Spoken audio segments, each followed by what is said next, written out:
As bilioni moja ya story ambazo zimechukua headlines zaidi kwenye mitandao ya kijamii ni story ya Alikiba kuwa na binti mrembo mkubwa ambaye ni binti yake, namzungumzia ambaye ni mtoto wake. Hii story imekuwa ni miongoni mwa story ambazo wengi wao waliopata time ya kuweza kupita kwenye social media akakutana nayo, basi wamekuwa na maoni tofauti na yale ambayo wao walikuwa wanayadhania. Kwa mfano, nimejaribu kusoma comment kadhaa ambazo zimejitokeza kupitia posti hii. Watu wanadai ya kwamba imekuwa vipi Alikiba ameweza kufanikiwa kuficha mtoto huyu kwa kipindi kirefu na watu hawamfahamu. Of course, nimepata pia time ya kuweza kupita kwenye account ya huyu mtoto na kuweza kutazama posti zake.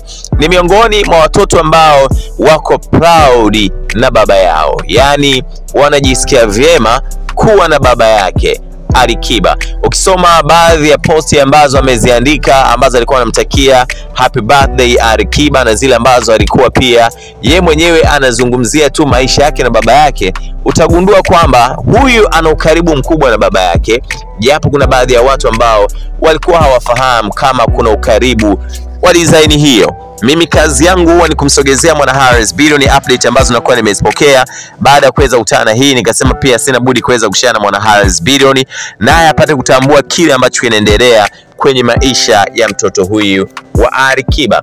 Kama unakumbuka, Alikiba pia aliweza kumposti na kuweza kushare pamoja na sisi birthday yake, na baada ya kuweza kushare birthday yake akawa amemtakia maisha mema. Hapo ndipo watu wakitambua kwamba Alikiba ana binti mkubwa. Hebu itazame hii, halafu niambie kwa upande wako yapi ni maoni yako.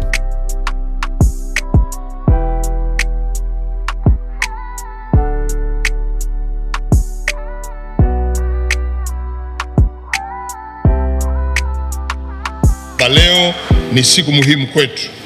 Leo tuna matembezi haya ambayo yanachangisha fedha kwa ajili ya kupata fedha za kuchapa na kusambaza vitabu vya kiada kufikia uwiano wa kitabu kimoja kwa mwanafunzi mmoja. Lakini pia fedha hizi zitapatikana zitakwenda kutumika kununua kompyuta maalum ambazo zitapatikana, zitakuwa zinaingizwa vitabu vilivyo katika nakala laini pamoja na maudhui mbalimbali ya kidijitali ikiwemo video za masomo kwa ajili ya matumizi ya wanafunzi wetu wa sekondari kidato cha 5 na cha 6 katika mikoa 10 ya Tanzania bara na Zanzibar kwa pamoja.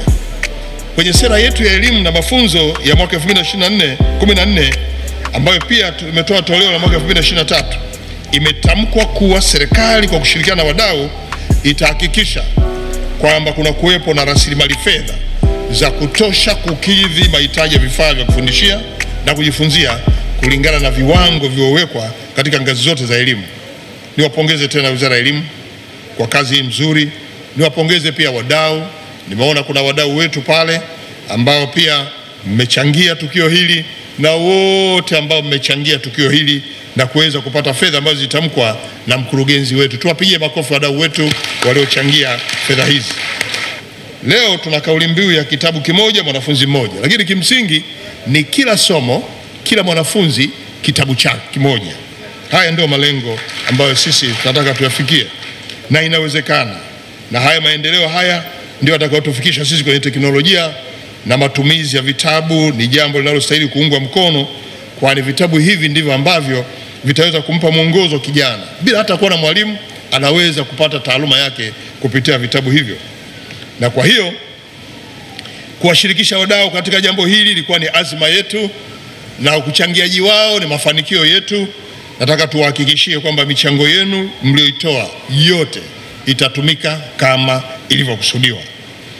Ndugu wana michezo, nataka nitumie nafasi hii kupongeza sana wadau wote mlioshiriki katika matembezi ya hisani siku ya leo. Leo nimefurahi kuona pia matembezi haya yametembewa na watu wazima, watu wa umri wa kati, lakini pia na vijana wadogo, wakiwemo watumishi wenyewe wa TETI, isipokuwa hawa waliovalia kama wanasheria. Sikujua kama mna shughuli maalum ile ya kwaya bora kabisa hapa nchini, kumbe nyewe mnashindana na utumishi. Na Mheshimiwa Waziri wa Elimu, hawa waalike kwenye sherehe za kiserikali, walete ujumbe. Wanatosha kabisa na change inabaki. Teti oye! Teti oye! Ndugu wana michezo na wadau wetu wa elimu, kauli mbiu yetu ya leo ni ile inayosema kitabu kimoja mwanafunzi mmoja. Kauli mbiu hii ina maana kubwa sana na ya kipekee katika muktadha wa maendeleo ya elimu hapa nchini. Kauli mbiu hii inatufundisha mambo mengi sana. Moja ni kwamba kauli mbiu hii inasisitiza haki ya kila mwanafunzi kupata kitabu chake cha kujifunzia. Lakini inatufundisha kwamba elimu bora inahitaji vifaa vya kujifunzia kama vile vitabu. Mbili, kauli mbiu hii inasaidia kupunguza pengo la elimu kati ya familia yenye uwezo na zile ambazo hazina uwezo, kwa sababu sasa kila mtoto au kila mwanafunzi atapata kitabu chake katika kila somo. Hali hii itawezesha vijana wetu kupata elimu sawa, lakini pia inaweza kuleta hamasa katika kusoma na kuwafanya wanafunzi waone kuwa shule ni mahali pa kukimbilia. Tatu, kauli mbiu hii inawiana na malengo ya kitaifa ambayo inakwenda kumhakikishia mtoto wa Tanzania kwamba atapata elimu bora, na kupitia elimu bora taifa hili nalo litakuwa bora, kwa sababu litafikia malengo yake ya maendeleo endelevu na kuboresha ustawi wa kijamii.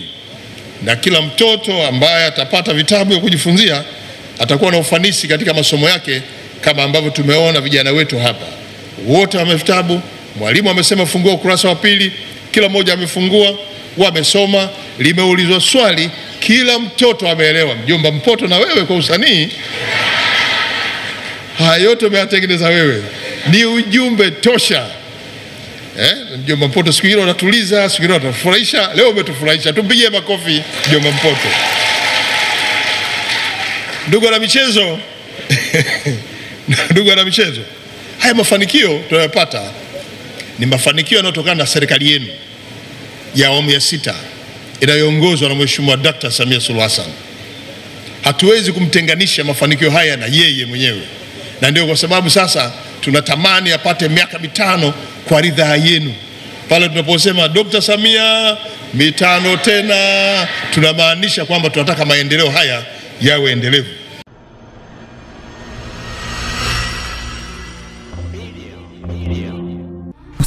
Usisahau kusubscribe, kulike na kucomment. HBTV.